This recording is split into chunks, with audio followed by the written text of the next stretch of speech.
S'il y a une manufacture de plumes et duvets à Tournu maintenant, c'est parce qu'à Tournu, il y avait beaucoup de volaillers. Il fut un temps, avant les années 50, ils étaient au moins une dizaine. Au moins une dizaine de petits artisans, quoi. Ces volaillers, c'était des artisans.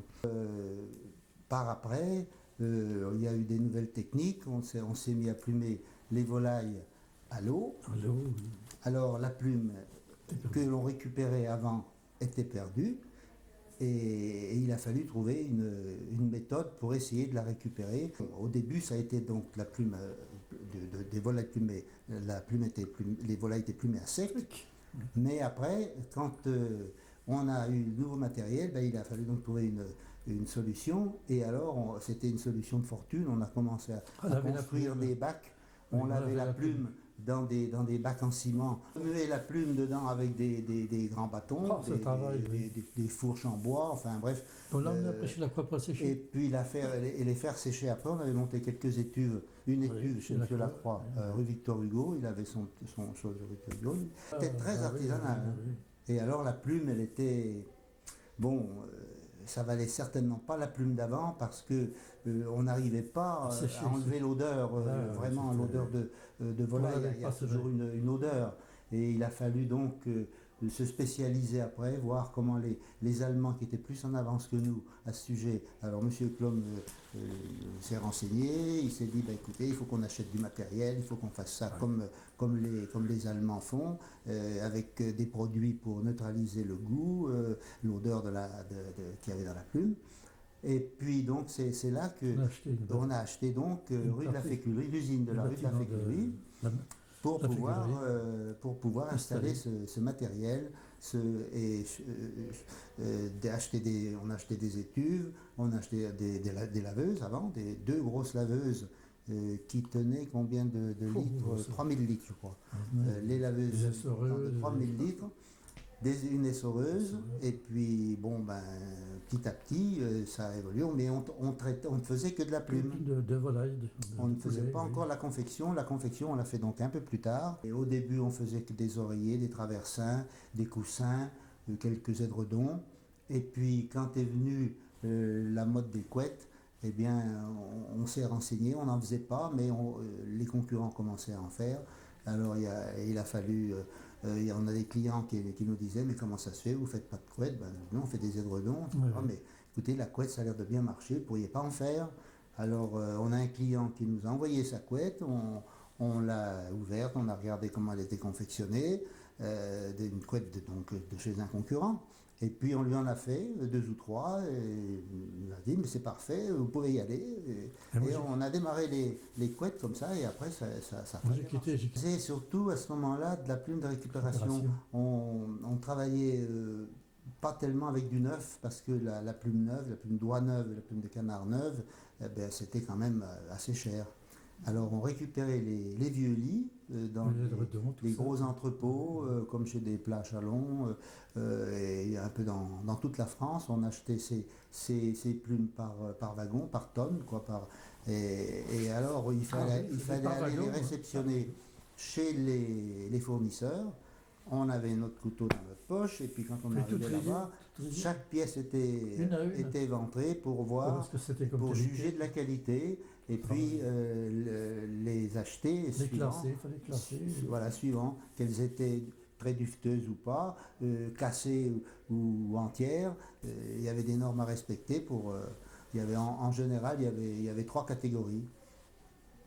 Et il fallait s'y connaître. Voilà. Et ces plumes étaient donc... On faisait donc des articles en plumes rénovées, c'était étuvé à 140 degrés, donc c'était très très bien nettoyé, et certaines belles qualités de ces plumes de récupération, eh bien, ça valait du neuf. Ça valait du neuf, parce que c'était vraiment très beau quand on prenait vraiment la belle qualité. Alors avec la plume sans le duvet, eh bien, on confectionnait les oreillers, les traversins, etc. Et avec le duvet, on faisait les plus beaux articles qui se vendaient quand même bien plus cher. Eh bien on était une trentaine, on avait aussi des confectionneuses à domicile, enfin dans les 30, il y avait des confectionneuses à domicile, il y avait une douzaine d'employés à domicile. Elles venaient couper à l'usine. Et puis, elles Confectionner faisaient chez effectuer elles. le travail chez elles, elles étaient payées aux pièces. Et, Pour faire les enveloppes. et voilà. Et alors, elles faisaient à peu près tous les articles, les oreillers, traversins, elles avaient des modèles. Et puis, enfin, ils étaient une douzaine pendant une époque, ils étaient une douzaine. Et l'effectif total de l'usine se montait à une trentaine de personnel avec les employés de bureau. Enfin, Monsieur Ducrot a créé ça officiellement en 72. Monsieur Beauvais l'a racheté en 85 et moi je l'ai racheté en 95. Alors la plume, au sens générique du terme, tout composant confondu, provient d'abattoirs ou de grossistes en plume, qui nous livrent ici. Et la première opération que nous faisons subir à cette plume, c'est ce que vous avez vu, c'est-à-dire le triage, où nous allons séparer les composants de ce qu'on appelle génériquement la plume. Dans la plume, vous avez la grande plume, la plumette et le flocon de duvet. Et donc les machines de tri nous servent à séparer ces trois composants. J'ai fait mon triage là. J'ai séparé les duvets, le demi-duvet de la plume. C'est par la densité de la plume, le poids. Le plus léger va dans les chambres au fond, c'est le duvet. Celui qui est un tout petit peu moins léger, c'est le demi-duvet, il y a là dans la deuxième chambre, ou celle-ci, la première. Et la plume, elle reste dans la chambre de devant, du devant. C'est la densité, le poids. J'envoie de l'air dans la machine. Je crée des courants d'air avec certains réglages. Tout dépend du type de plume que je passe. C'est-à-dire j'écarte mes chambres, j'y referme. Alors ça modifie le courant d'air dans les chambres. Il faut bien avoir l'habitude. Hein. Oh bah c'est un métier, hein. C'est un métier. Et connaître la plume. Et connaître la plume qu'on travaille, hein. Savoir ce que c'est, savoir comment elle est, tout. Ça, c'est très important aussi. Hein. Ensuite, nous allons les laver séparément, les traiter antibactéries ou leur faire subir d'autres traitements. Ensuite, nous allons les étuver à plus de 120 degrés pendant 1 heure, et seulement à ce moment-là, ils seront propres à l'usage, c'est-à-dire soit être livrés en vrac, parce que nous livrons encore en vrac, des plumes et duvets, soit les mettre dans des oreillers, dans des couettes, dans des édredons, des coussins, soit nous en servir pour faire des mélanges, avec par exemple des mousses, des fibres, qui vont en général servir à fabriquer des coussins d'ameublement.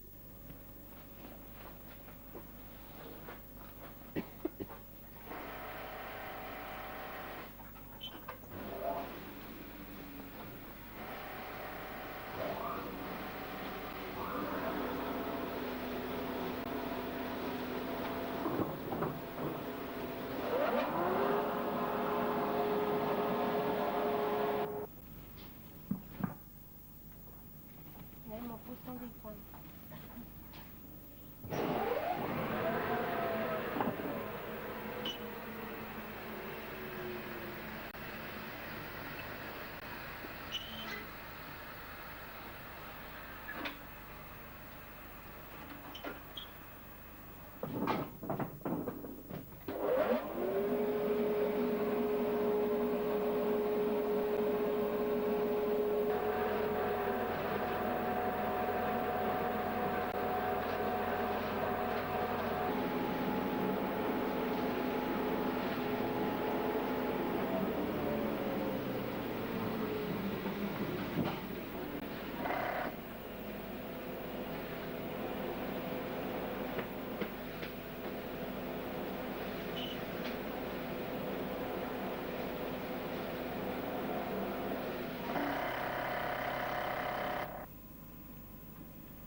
Service de coupe, donc ils découpent selon des gabarits les futures enveloppes de couettes d'oreiller, et ensuite nous les donnons à des confectionneuses à domicile, qui sont à Tournu la plupart, et qui nous ramènent des enveloppes finies cousues, d'oreillers, de couettes.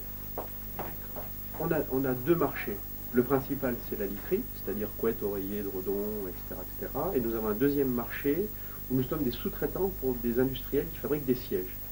Et pour ces industriels, nous fabriquons des coussins remplis, sur lesquels il ne reste plus qu'à mettre un tissu d'ameublement et insérer dans un fauteuil, un canapé, un divan, etc. Nous avons un marché national et depuis 18 mois nous essayons de faire nos armes à l'exportation. Actuellement, ce qui marche mieux, parce que nous avons un agent à Beyrouth, aussi bizarre que ça puisse paraître, notre premier marché d'exportation c'est le Moyen-Orient, essentiellement le Liban, qui est un pays en pleine reconstruction, donc il y a des forts besoins, et quelques pays des Émirats arabes. Notre second marché, ça doit être l'Espagne. Notre troisième marché, ça doit être le Maroc. Où là, nous n'avons pas d'agent, ni en Espagne, ni au Maroc. Alors nous avons, en salariés à durée indéterminée, nous avons 31 personnes ici. Et nous avons en période de pointe, quand il faut fabriquer des couettes, donc à partir de septembre jusqu'en janvier à peu près, nous avons recours à des contrats à durée déterminée qui viennent un peu renforcer nos équipes. Mais il y a une partie saisonnière plus importante. Très saisonnière, c'est l'effet couette. C'est l'effet couette. Hein, puisqu'elles se vendent, on va dire, de septembre à février. Hein, une fois que la saison froide est passée, on vend quasiment plus de couettes. Au sens classique du terme, c'est-à-dire des couettes en duvet. Par contre, on a développé des nouvelles ventes sur des produits beaucoup plus légers, avec des matières moins chaudes, comme par exemple le coton, le lin, la soie, et qui se vendent à des périodes où traditionnellement nous ne vendions pas de duvet, parce que trop chaud. Donc le coton, par exemple, qui est notre produit nouveau et qui marche bien, se vend à partir de mars-avril et jusqu'à la fin de l'été quasiment.